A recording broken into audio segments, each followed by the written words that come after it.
Ajali nyingi huwa zinatokea katika msimu wa full moon, na ndio maana huwa ninashauri katika msimu huu wa full moon ni vyema ukatulia nyumbani kwako. Watu hawapo katika utulivu. Watu wana hasira, msongo wa mawazo, wana maumivu moyoni, kwa hiyo umakini unakuwa ni mdogo sana. Kama huna ulazima wa kutoka, ni vyema ukatulia nyumbani kwako. Hii ni salama zaidi kwako. Na pia hata ukienda katika mikusanyiko katika msimu huu wa full moon, fujo nyingi huwa zinaibuka sana. Yaani kunakuwa hakuna utulivu wa moja kwa moja. Ni lazima tu fujo zitaanza au watu watagombana. Kwa hiyo ni vyema ukajiepusha na mikusanyiko yoyote au ting za aina yoyote au safari ambayo haina ulazima. Kumbuka kwamba hii ni full moon ya katikati ya mwaka, yani inaugawa mwaka. Mara nyingi full moon ya mwanzo wa mwaka, katikati ya mwaka na mwisho wa mwaka huwa zinakuwa na nguvu zisizokuwa za kawaida. Kwa hiyo tarajia kuwa na nguvu ya ziada isiyokuwa ya kawaida. Haya mambo yote ninayokuambia yatakuwa na extra forces, yani yanaweza yakawa yanazidi nguvu mara 2 yake. Kama ni ajali basi zinakuwa ni nyingi sana na zinatokea mara kwa mara, na kama ni athari za kimwili utaziona mara 2 yake. Na hiki ndio kipindi ambacho watu wengi katika jamii huwa wanaona mambo hayako katika hali ya ukawaida wake. Lakini usiogope, ni kipindi kifupi tu kinapita. Baada ya hapa kila kitu kitakuwa shwari na mambo yatakaa sawa kabisa. Kumbuka niliwahi kutoa utabiri wa mwaka mzima, yani mwaka wa 2025 jinsi utakavyokuwa kuanzia Januari mpaka Disemba. Na tunapoelekea katika kuvuka nusu ya huu mwaka, mambo yataanza kuwa shwari na kila kitu kitakaa katika mstari wake. Tayari tumekwisha kuingia katika msimu wa full moon. Kwa muda wa wiki nzima kuanzia sasa, utaanza kuona athari katika usingizi wako. Hii nguvu ya full moon huwa ina tabia ya kutuchelewesha kuingia katika usingizi mzito. Kwa hiyo utajikuta unapata ugumu sana wa kulala ule usingizi mzuri ambao umeuzoea. Na kwa baadhi ya watu wanaweza kujikuta wanakosa kabisa usingizi. Unaweza kujikuta unakesha mpaka usiku mnene hupati usingizi na sababu huijui. Sasa kama umekuwa ukipatwa na hali hii, usishangae. Hizo ni athari za full moon. Na hata kama ukifanikiwa kulala, unakuwa hupati ule usingizi wenye utulivu. Tunasema usingizi wa mang'amng'am. Yaani mwili unakuwa haupati ule utulivu unaotakiwa. Na utakuwa unaota ndoto zenye usumbufu. Zinakufanya wewe unashtuka mara kwa mara usiku. Hali hii inaweza kukupelekea uwahi sana kuamka kutokana na kwamba upati ule usingizi unaotaka, au inaweza ikapelekea uamke ukiwa umechoka sana kwa sababu hujapata ule utulivu unaotakiwa. Huu ndio ule msimu wa watu kuchelewa sana makazini, wanafunzi kuchelewa kuamka, unaamka mwili umechoka, kila kiungo kinakuuma. Hiyo ni moja kati ya athari ambayo inaweza ikakupata katika msimu huu kwa muda wa wiki nzima kuanzia sasa. Kwa hiyo ukikupata usishtuke na wala usishangae. Vipo vitu ambavyo unatakiwa kufanya ili kukabiliana na athari hizo na ikiwezekana kupunguza, kwa sababu kukosa usingizi au kupata usingizi usiokuwa na utulivu pia si salama kwa afya yako. Kwa hiyo fanya yafuatayo ili uweze kupata usingizi wenye utulivu katika msimu huu. Naomba unisikilize kwa makini sana. Kitu cha kwanza kabisa, hakikisha mlo wako wa mwisho unakula masaa 3 kabla ya kulala. Kwa mfano, kama wewe una kawaida ya kulala saa 4 usiku, basi hakikisha chakula chako cha usiku unakula saa 1. Hii itasaidia sana wakati wa kulala, mwili unakuwa tayari umeshamaliza kazi ya digestion au mmeng'enyo wa chakula. Kwa hiyo unaupunguzia mwili kazi ya ziada wakati wa kulala. Kitu cha pili, hakikisha unaoga kabla ya kulala. Nilishawahi kufundisha kuoga ni zaidi ya kuoga tunakokufahamu sisi. Watu wengi huwa tunafahamu kwamba kuoga ni kujisafisha mwili, lakini kiulimwengu au kiroho, kuoga ni kuhuisha nafsi yako. Maji yana uwezo mkubwa sana wa kutibu nafsi zetu. Tunapokuwa katika mizunguko yetu ya kila siku, huwa tunakutana na watu tofauti wenye nguvu tofauti. Negative energy inaweza ikadhoofisha nafsi yako na kuifanya ichoke. Kwa hiyo unapoipa maji nafsi yako inapata nguvu. Na ndio maana hata katika spell nyingi sana huwa tunahusisha maji, kwa sababu maji ni tiba ya kwanza ya asili. Kwa hiyo unaposikia kitu kuoga, sio tu kusafisha mwili wako, bali pia nafsi yako inapona. Kwa hiyo kabla ya kulala, hakikisha mwili wako unaumwagia maji. Unaweza ukatumia sabuni, yani ukaoga kama unavyooga kawaida, au ukajimwagia maji tu. Utaona jinsi ambavyo usingizi wako unakuwa improved. Na pia kwa wale ambao hawapati usingizi kabisa, unaweza kutumia msaada wa meditation music, ukawa unaupiga kabla ya kulala. Unaweza kufungulia katika radio yako au katika simu yako au kwenye headphones za masikioni, na ukakusaidia kupata usingizi. Meditation music ni mziki unaoleta utulivu na uponyaji ndani ya nafsi yako.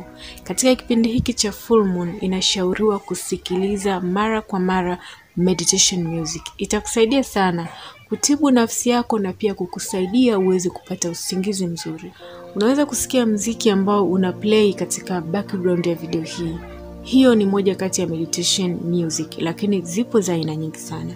Unaweza kuingia hapa YouTube ukasearch meditation music, utaletewa za aina nyingi sana.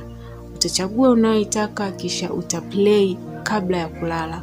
Utaona jinsi ambavyo unalala within a second, na ukilala unapata usingizi mzuri wenye utulivu na utakao kutibu nafsi yako. Na pia katika kipindi hiki watu wengi wataathirika kihisia. Watu watapata hisia za huzuni, hisia za kukata tamaa, hisia za hasira, kukumbuka mambo ya nyuma yaliyopita, mambo yaliyokuumiza tangu utotoni. Tunasema child trauma. Zitawasumbua sana watu. Katika kipindi hiki utajikuta unakasirika kirahisi sana, unaumizwa kwa urahisi sana, na mood pia inakata mara kwa mara. Yani utajikuta unakuwa moodless. Ushawahi kusikia mtu anakuambia, yani leo niko bored, sijisikii kufanya chochote, au sitaki mtu aniongeleshe. Hizo zote ni athari za full moon. Vipindi vya mwezi huwa vina tabia ya kuathiri hisia zetu. Pale mwezi unapokuwa mdogo, yani unapoandama, huwa hisia zetu zinakuwa zipo chini sana. Yani kiwango chako cha wewe kukasirika au kuumia kinakuwa kipo chini sana. Lakini kadiri mwezi unavyozidi kuwa mkubwa, ndipo sensitivity ya hisia zetu inaongezeka. Kwa hiyo mwezi unapofikia katika peak, unapokuwa full, hisia zetu zinakuwa very sensitive. Hiki ni kipindi ambacho unatakiwa kuwa makini sana na watu unaochangamana nao. Usipokuwa makini katika msimu huu, utajikuta unagombana sana na watu, mnaachana, mnaumizana, unaingia katika stress kubwa ya kulia, kuumizwa. Kwa hiyo you must be very careful. Kuwa makini sana na maneno unayowaambia watu. Unaweza kujikuta unaongea neno dogo tu la kawaida, lakini likamuumiza mtu, na ukawa unashangaa, mbona nimeongea neno la kawaida, huyu mtu vipi? Kumbe ni full moon imeleta effect. Unaweza kujikuta unaumiza watu bila kukusudia. Wengine huwa wanafika mbali zaidi. Unaweza kukuta familia zinafarakana, wapenzi wanaachana, ndoa zinavunjika kwa sababu ya kitu kidogo tu. Pia hata wewe mwenyewe unapaswa kujilinda. Angalia ni watu gani unaongea nao, vitu gani unavisoma, mambo gani unayaangalia mtandaoni. Hiki ni kipindi ambacho unatakiwa kulinda moyo wako, usijeruhike. Moyo wako ukijeruhika katika kipindi hiki, utasababisha nguvu za ulimwengu zisiweze kufanya kazi ndani yako. Yani vibrational energy zako zitashuka sana. Jitahidi kuwa mnyenyekevu na kujiepusha na magomvi yasiyokuwa na sababu za msingi. Kipindi hiki ni rahisi sana kugombana na mtu au kupishana kauli na watu. Pia jiepushe na matani yasiyokuwa na sababu za msingi. Katika matani hayo unaweza kujikuta unaumizwa au unamuumiza mtu pasipo kukusudia. Kwa hiyo it is better to avoid it. Kwa muda wa wiki nzima kuanzia sasa, baadhi ya watu wanaweza kusumbuliwa na mfadhaiko au tunasema depression. Kama ukijikuta unapatwa na hali hiyo, unaweza kufanya meditation au kufanya spell ya kuachilia. Nilishafundisha hatua kwa hatua namna ya kufanya spell ya kuachilia mambo yasiyotufaa tena. Fuatilia video yangu ya nyuma iliyopita ambayo nilitoa nafikiri ni juzi. Fuatilia hatua kwa hatua namna ya kuachilia mambo yaliyopita, mambo yanayokusumbua moyoni mwako.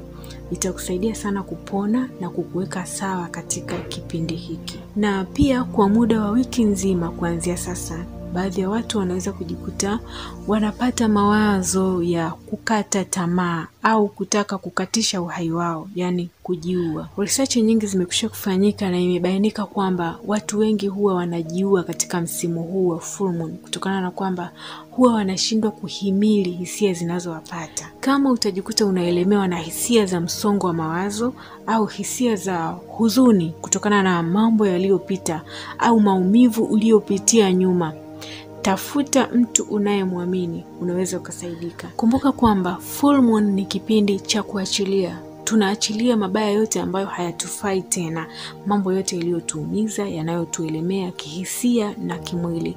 Kwa hiyo kuongea na mtu au kufunguka mambo yanayokusumbua ni moja kati ya njia ya kupona na kuachilia. Utaona jinsi ambavyo unatua mzigo uliokuwa unakuelemea kwa kuongea tu na mtu, hata kama asipokusaidia, lakini ile kuongea tu utajikuta unatua mzigo fulani.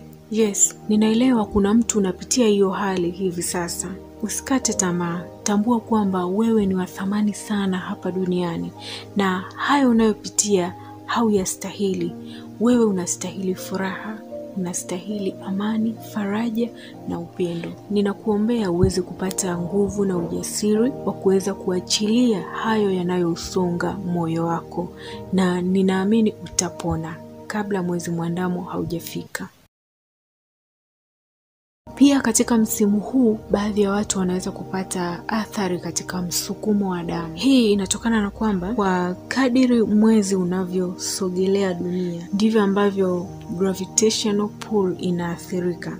Sasa gravitational pull inavyobadilika, sehemu zenye mikusanyiko ya maji huwa zinapata mawimbi, na hasa baharini huwa tunaona katika kipindi cha full moon huwa bahari inachafuka. Kunakuwa na mawimbi makubwa makubwa. Sasa hii gravitational pull inaweza pia kuleta athari katika miili yetu. Tunafahamu kwamba asilimia kubwa ya miili yetu imekuwa covered na kimiminika. Kwa hiyo blood pressure inaweza ikapanda mpaka 5%, na pia baadhi ya watu wanaweza waka experience kuongezeka kwa mapigo ya moyo. Hiyo yote ni athari inayotokana na nguvu za full moon. Kwa wale ambao watafanya spell za full moon, wanaweza wakapata zaidi athari hii. Kwa hiyo usishtuke na wala usishangae. Na athari hii huwa inakuwa kinyume chake. Kwa kadiri mwezi utakapokuwa unaanza kupungua ukubwa wake, yani tunapoelekea katika mwandamo wa mwezi unapokuwa mdogo, huwa blood pressure inapungua mpaka kwa 5%. Na ndio maana hata kihisia watu huwa wanakuwa calm. Tunafahamu kwamba pressure ikiwa juu pia hata hisia zako zinakuwa more sensitive, lakini pressure ikiwa normal au ikishuka huwa hata hisia zako zinakuwa zipo down. Na pia matatizo ya tumbo yatajitokeza kwa watu wengi. Inawezekana hata wewe tayari umeshaanza kuexperience hicho kitu. Tumbo kujaa gesi, watu kuharisha au kupata constipation, chakula kuto kudigestiwa vile inavyotakiwa au tunasema indigestion, zitawapata watu wengi sana. Tumbo kuumauma bila sababu ya msingi au kupata vichomi tumboni. Hizo zote ni athari zinazotokana na nguvu ya full moon. Unaweza kutengeneza mfumo maalum wa ulaji ili kuweza kupunguza matatizo ya tumbo. Asubuhi unaweza kunywa chai na kitafuna chako kama kawaida. Mchana hakikisha unakula na kushiba vizuri kabisa. Kisha usiku punguza idadi ya vyakula vya wanga pamoja na sukari. Zidisha mboga mboga na matunda. Itasaidia sana katika mfumo wako wa umeng'enyaji wa chakula. Na pia zingatia kula masaa 3 kabla ya kulala. Usile saa 4 alafu unapanda kitandani saa 4:30. Itakusumbua sana. Kama unalala saa 4, hakikisha mlo wako wa mwisho unakula saa 1. Itakusaidia sana kurahisisha mfumo wa umeng'enyaji wa chakula mwilini mwako. Na pia unaweza kujikuta unapata msukumo wa kutaka kusafisha mazingira yako, aidha ni chumba chako au nyumba yako au mazingira yako yanayokuzunguka. Hiyo yote inatokana na effect ya full moon. Full moon huwa inatuhitaji tuachilie yale yote ambayo hayatufai. Kwa hiyo hata vitu vya physical, yani vitu vya kimwili ambavyo tunaviona, pia tunapata msukumo wa kuviachilia. Mojawapo ni kusafisha ndani kwako. Unaweza kujikuta unapata morali ya kutaka kufanya usafi. Unatamani ulime huko nje, unatamani utoe godoro, usugue chaga, ufue nguo zote ndani ya nyumba. Hiyo yote inatokana na energy ya full moon. Sasa kama ukijikuta unapata msukumo wa kutaka kusafisha mazingira yako, kama ni ndani kwako, aidha ni chumbani kwako au ni nyumba nzima, hakikisha unasafisha kwa kutumia chumvi ya mawe ili kuweza kutumia vizuri ile nguvu ya full moon na kukaribisha positive energy ndani ya nyumba yako. Naomba tu nikukumbushe, full moon huwa inatokea kila mwezi katika mwaka, na kwa mwaka mmoja huwa tuna full moon 12 na mwandamo wa mwezi 12. Kwa maana hiyo basi kila mwezi huwa kuna mwezi kuandama, yani mwandamo wa mwezi na mwezi kukamilika. Hivi ni vipindi vikubwa sana kiulimwengu na kamwe hupaswi kuvipuuzia. Usiache nguvu hizi zikupite. Watu wengi ambao wamefanikiwa wametumia nguvu hizi, na hata wewe unaweza kufanikiwa kama ambavyo wengine wameweza kufanikiwa. Kumbuka kwamba hii ni channel kwa ajili ya watu ambao wanataka mabadiliko na mafanikio katika maisha yao. Kwa hiyo kama umejikuta umeingia katika channel hii, tambua kwamba wewe tayari ni mtu mwenye mafanikio. Katika msimu huu wa full moon, pendelea kujitamkia maneno yenye nguvu, na pia watamkie wengine maneno yenye nguvu yanayowabariki. Usitamke maneno ya kujeruhi mtu au usitamke maneno ya kumshusha mtu chini, kwa sababu katika nguvu za ulimwengu, nguvu unayoitoa ipo siku itakuja kukurudia wewe mwenyewe. Kwa hiyo tumia ulimi wako vizuri. Usimlaani mtu, usimtamkie maneno ya kumdharau. Hiyo nguvu unayoitoa ipo siku itakuja kurudi kwako. Kwa hiyo jiulize, ni nguvu gani unatoa? Kama ni nzuri, hongera. Kama ni mbaya, badilika. Mimi ninakutamkia ushindi na mafanikio kuanzia sasa na maisha yako yote yaliyobaki hapa duniani. Wewe ni mshindi, wewe sio mnyonge. Haustahili umaskini, haustahili kupata maumivu. Unastahili kuishi maisha ya furaha, amani na ushindi. Kwa Waislamu huwa tunasema insha Allah, na kwa Wakristo huwa tunasema katika jina la Yesu hakuna kitu kinachoshindikana. Kama unaamini hilo, unaweza kuandika neno amina hapo chini kwenye comment. Kwa upendo unaweza kushare video hii na watu uwapendao. Itawasaidia sana na wewe pia utabarikiwa.